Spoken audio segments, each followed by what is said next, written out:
They didn't come from college football powerhouses, but they dominated anyway. These Hall of Famers turned small school stardom into NFL greatness, proving you don't need a big stage to become a legend. Jerry Rice, Mississippi Valley State.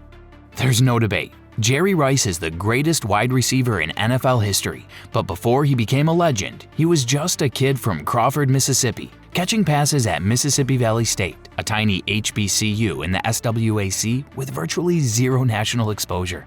Rice didn't have elite speed, he didn't play Power 5 competition, but what he did have was work ethic so legendary, his offseason workouts became NFL folklore. At MVSU, he caught 301 passes for 4,693 yards and 50 touchdowns. Those were numbers unheard of in the early 80s. Drafted 16th overall by the 49ers in 1985, Rice quickly became the centerpiece of Bill Walsh's West Coast offense. Over 20 seasons, he racked up 1,549 receptions, 22,895 yards, and 208 total touchdowns, each one an NFL record. He won 3 Super Bowls, a Super Bowl MVP, and made 13 Pro Bowls, and he did it all without ever playing a down in a major college football game. Jerry Rice wasn't just great for a small school guy. He reset the ceiling for greatness in the sport entirely. Curt Warner, Northern Iowa. Curt Warner's path to Canton wasn't just unconventional. It was insane, to be honest. He went undrafted out of Northern Iowa, a modest FCS program where he only started his senior year. After college, he stocked grocery shelves and begged for a tryout. With no NFL teams calling, Warner went to the Arena League, where he torched defenses for the Iowa Barnstormers.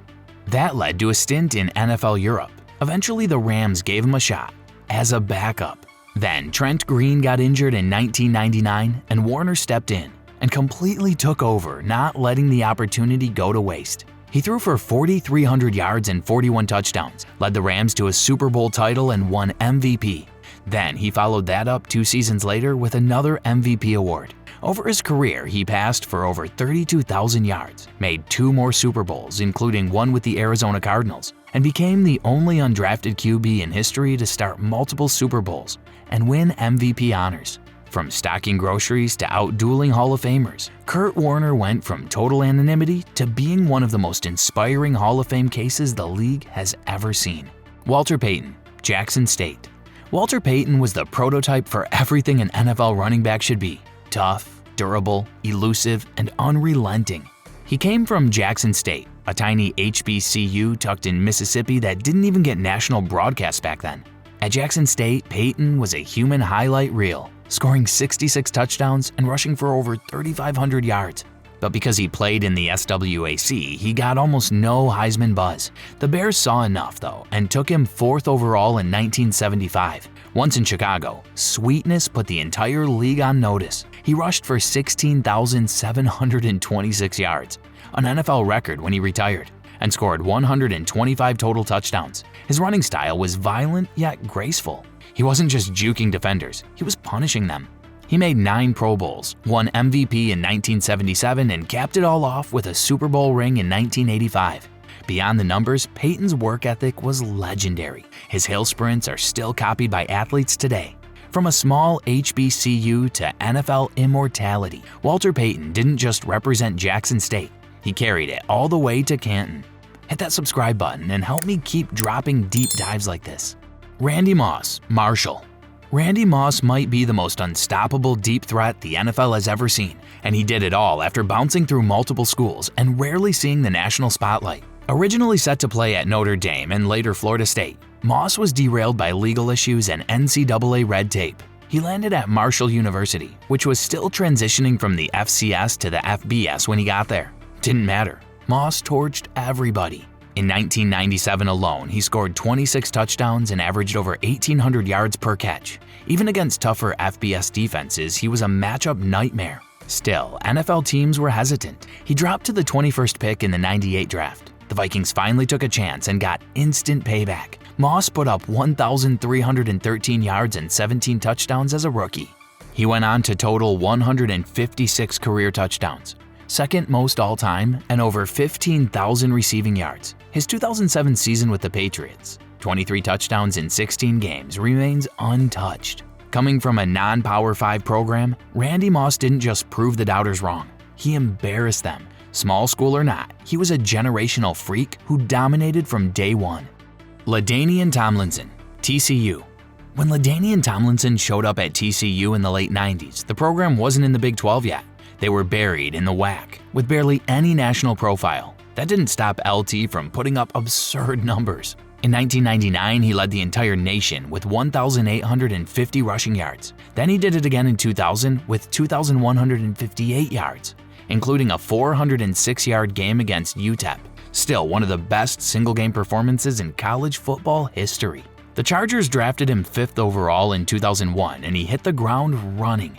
LT scored 145 rushing touchdowns in his career, 162 total, and over 13,000 rushing yards.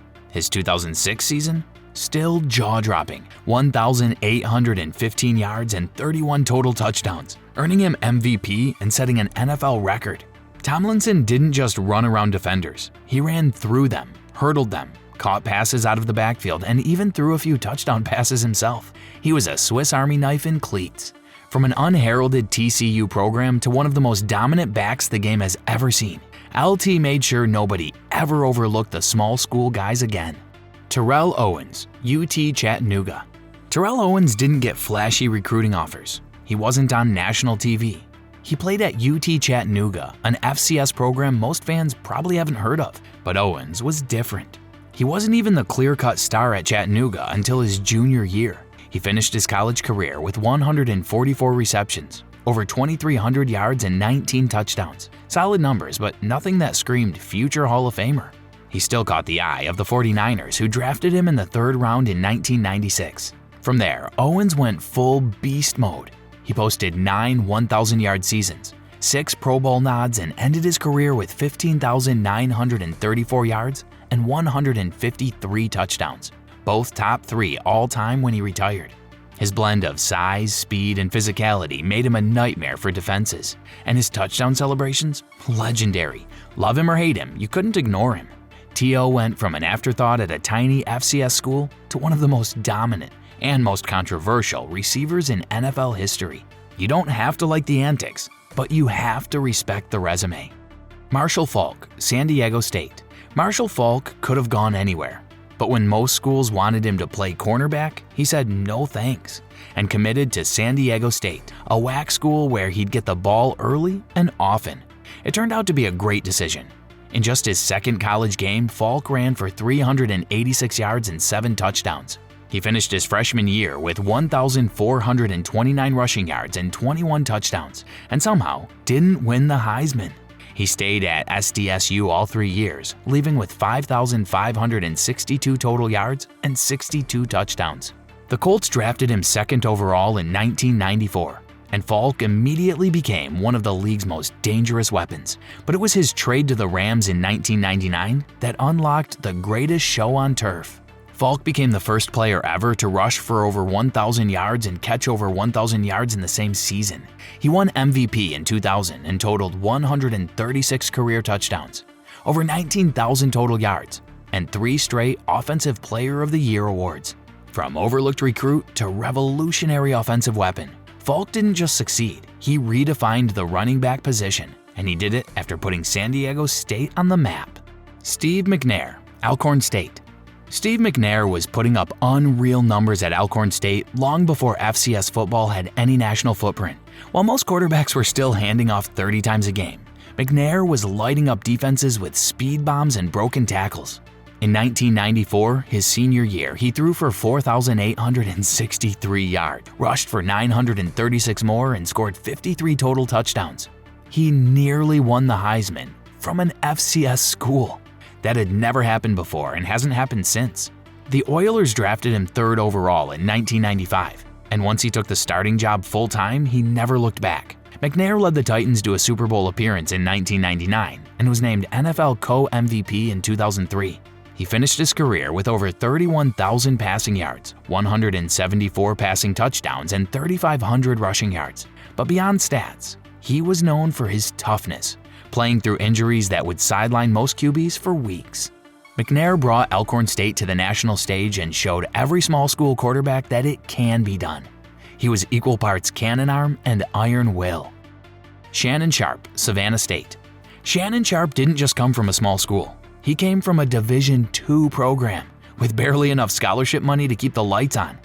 At Savannah State, he played receiver, weighed about 210 pounds, and looked more like a long jumper than a future Hall of Fame tight end. Still, he balled out. Sharpe racked up 192 catches for over 3,700 yards and 40 touchdowns. He was named SIAC Player of the Year and became a 7th-round pick by the Denver Broncos in 1990. Denver didn't know what to do with him at first. He switched from wideout to tight end, and once he bulked up, everything clicked. Over 14 seasons, he made 8 Pro Bowls, won 3 Super Bowls, and became the first tight end in NFL history to record over 10,000 receiving yards. Sharpe was too fast for linebackers and too physical for corners. And off the field, one of the most entertaining trash talkers ever, who backed it all up. From D2 to one of the most complete tight ends in league history, Shannon Sharpe redefined what the position could be. Antonio Gates, Kent State. Antonio Gates never played a single down of college football. Let that sink in. He was a power forward at Kent State, leading them to the Elite 8 in the 2002 NCAA tournament.